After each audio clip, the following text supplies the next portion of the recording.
മയക്കുമരുന്നിനെതിരെയുള്ള ക്രൂര നടപടികളിൽ കുടുങ്ങിയിരിക്കുകയാണ് ഫിലിപ്പൈൻസിന്റെ മുൻ പ്രസിഡന്റ് റോഡ്രിഗോ റോ ഡുട്ടേർട്ടെ. ഈ മാരകമായ നടപടികളുടെ ഭാഗമായി 10,000-കണക്കിന് മനുഷ്യരെയാണ് കൊന്നു തള്ളിയിട്ടുള്ളത്. അതും തെളിവുകളൊന്നുമില്ലാത്ത കേസുകളിലായിരുന്നു മിക്ക നടപടികളും. മയക്കുമരുന്നിനെതിരെയുള്ള യുദ്ധം എന്ന പേരിൽ ഹേഗിൽ മനുഷ്യരാശിക്കെതിരായ കുറ്റകൃത്യങ്ങൾക്ക് വിചാരണ നേരിടാൻ പോവുകയാണ് അദ്ദേഹം. മുൻ ഫിലിപ്പൈൻസ് പ്രസിഡന്റ് റോഡ്രിഗോ റോ ഡുട്ടേർട്ടെ അന്താരാഷ്ട്ര ക്രിമിനൽ കോടതിയുടെ കസ്റ്റഡിയിൽ കീഴടങ്ങിയിരിക്കുന്നു. മനുഷ്യരാശിക്കെതിരായ കുറ്റകൃത്യമായ കൊലപാതകം ആരോപിച്ച് പ്രീ ട്രയൽ ചേംബർ 1 പുറപ്പെടുവിച്ച അറസ്റ്റ് വാറന്റ് അനുസരിച്ച് റിപ്പബ്ലിക് ഓഫ് ഫിലിപ്പൈൻസിന്റെ അധികാരികൾ അദ്ദേഹത്തെ അറസ്റ്റ് ചെയ്യുകയായിരുന്നു. മയക്കുമരുന്നിനെതിരെയുള്ള മാരകമായ നടപടികളുടെ ഭാഗമായി 10,000-കണക്കിന് ദരിദ്രരെയാണ് കൊലപ്പെടുത്തിയത് ഇദ്ദേഹം. പലപ്പോഴും മയക്കുമരുന്നുമായി ബന്ധമുണ്ടെന്ന് തെളിയിക്കപ്പെടാതെയാണ് നടപടികൾ സ്വീകരിച്ചത്. അന്താരാഷ്ട്ര ക്രിമിനൽ കോടതി വാറന്റ് പ്രകാരം മനില വിമാനത്തിൽ വെച്ചാണ് ഫിലിപ്പൈൻസ് മുൻ പ്രസിഡന്റ് റോഡ്രിഗോ ഡുട്ടേർട്ടെയെ അറസ്റ്റ് ചെയ്തത്. ലാൻഡ് ചെയ്യും മുന്നേ നമ്മുടെ നിയമപാലകരെയും സൈന്യത്തെയും നയിച്ചത് താനാണെന്നും താൻ ജനങ്ങളെ സംരക്ഷിക്കുമെന്നും ഇതിനെല്ലാം താൻ ഉത്തരവാദിയാണെന്നും ഡുട്ടേർട്ടെ തന്റെയും അടുത്ത ഒരു ഉപദേഷ്ടാവിന്റെയും ഫേസ്ബുക്ക് പേജുകളിൽ പങ്കിട്ടൊരു വീഡിയോയിൽ പറഞ്ഞു. 2025 ഫെബ്രുവരി 10 ICCയുടെ പ്രോസിക്യൂട്ടറുടെ ഓഫീസ് കൊലപാതകം, പീഡനം, ബലാത്സംഗം തുടങ്ങിയ മനുഷ്യത്വത്തിനെതിരായ കുറ്റകൃത്യങ്ങൾക്ക് ഡ്യൂട്ടേർട്ടെക്കെതിരെ അറസ്റ്റ് വാറന്റിനായി അപേക്ഷിച്ചിരുന്നു. Presiding judge Iulia Antoanella Motoc, ജഡ്ജിമാരായ Reine Adelaide, Sophie Alapini, Gansou, Maria del Socorro, Flores Liera എന്നിവരടങ്ങുന്ന ചേംബർ പ്രോസിക്യൂഷൻ സമർപ്പിച്ച തെളിവുകൾ വിലയിരുത്തി.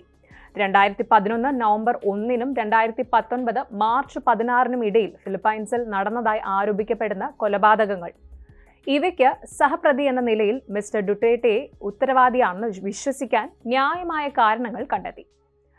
ഡ്യൂട്ടേർട്ടെ DSS അഥവാ ഡാവോ ഡെത്ത് സ്ക്വാഡിന്റെ തലവനായിരിക്കെ സിവിലിയൻ ജനതയ്ക്കെതിരെയും ആക്രമണം നടത്തിയതായി ചേംബർ കണ്ടെത്തി.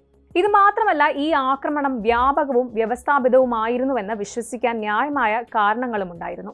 ഡ്യൂട്ടേർട്ടെ കോടതിയിൽ ആദ്യം ഹാജരാക്കുന്നതിന് മുൻപ് ഒരു വാദം കേൾക്കൽ നടക്കും. ഈ വാദം കേൾക്കുമ്പോൾ ഡ്യൂട്ടേർട്ടെയുടെ ഐഡന്റിറ്റിയും നടപടിക്രമങ്ങൾ പിന്തുടരാൻ കഴിയുന്ന ഭാഷയും ചേംബർ സ്ഥിരീകരിക്കും. ശേഷം ഡ്യൂട്ടേർട്ടെ ചെയ്തതായി ആരോപിക്കപ്പെടുന്ന കുറ്റകൃത്യങ്ങളെക്കുറിച്ചും കോടതിയുടെ സ്ഥാപക ഉടമ്പടിയായ റോം സ്റ്റാറ്റ്യൂട്ട് പ്രകാരമുള്ള അദ്ദേഹത്തിന്റെ അവകാശങ്ങളെക്കുറിച്ചും അദ്ദേഹത്തെ അറിയിച്ചിട്ടുണ്ടെന്ന് ചേംബർ സ്വയം ഉറപ്പുവരുത്തും. കേസിന്റെ പശ്ചാത്തലം ഇനി പറയുന്നത് പോലെയാണ്. 2011 നവംബർ 1-നും 2019 മാർച്ച് 16-നും ഇടയിൽ ഫിലിപ്പൈൻസ് സർക്കാർ നടത്തിയ മയക്കുമരുന്നിന് എതിരായ യുദ്ധം എന്ന പ്രചാരണത്തിന്റെ പശ്ചാത്തലത്തിൽ ഫിലിപ്പൈൻസ് പ്രദേശത്ത് നടന്നതായി ആരോപിക്കപ്പെടുന്ന കുറ്റകൃത്യങ്ങളിൽ അന്വേഷണം ആരംഭിക്കാൻ 2021 മെയ് 24-ന് ICC പ്രോസിക്യൂട്ടറുടെ ഓഫീസ് ചേംബറിൽ നിന്ന് അനുമതി അഭ്യർത്ഥിച്ചു. തുടർന്ന് 2021 ജൂൺ 14-ന് പ്രോസിക്യൂഷന്റെ അഭ്യർത്ഥന പരസ്യമാക്കി. ശേഷം 2021 സെപ്റ്റംബർ 15-ന് ചേംബർ അന്വേഷണത്തിന് അനുമതി നൽകി. ഫിലിപ്പൈൻസ് അധികാരികളുടെ അന്വേഷണ സമയം നീട്ടിവെക്കാനുള്ള അഭ്യർത്ഥന പിന്നാലെ വന്നു. തുടർന്ന് അന്വേഷണ പ്രവർത്തനങ്ങൾ താൽക്കാലികമായി നിർത്തിവച്ചു. പിന്നെ 2023 ജൂലൈ 18-ന് ഫിലിപ്പൈൻസിലെ സാഹചര്യവുമായി ബന്ധപ്പെട്ട് അന്വേഷണം പുനരാരംഭിക്കാൻ പ്രോസിക്യൂഷന് ചേംബർ അനുമതി നൽകി. പിന്നാലെ ഈ ഒരു തീരുമാനം സ്ഥിരീകരിച്ചുകൊണ്ട് ICC അപ്പീൽ ചേംബർ വിധിയും പ്രസ്താവിച്ചു. 2011 നവംബർ 1 മുതൽ ICCയുടെ ഒരു സംസ്ഥാന കക്ഷിയായ ഫിലിപ്പൈൻസ് 2018 മാർച്ച് 17-ന് നിയമത്തിൽ നിന്ന് പിന്മാറുന്നതായി രേഖാമൂലമുള്ള അറിയിപ്പ് സമർപ്പിച്ചു.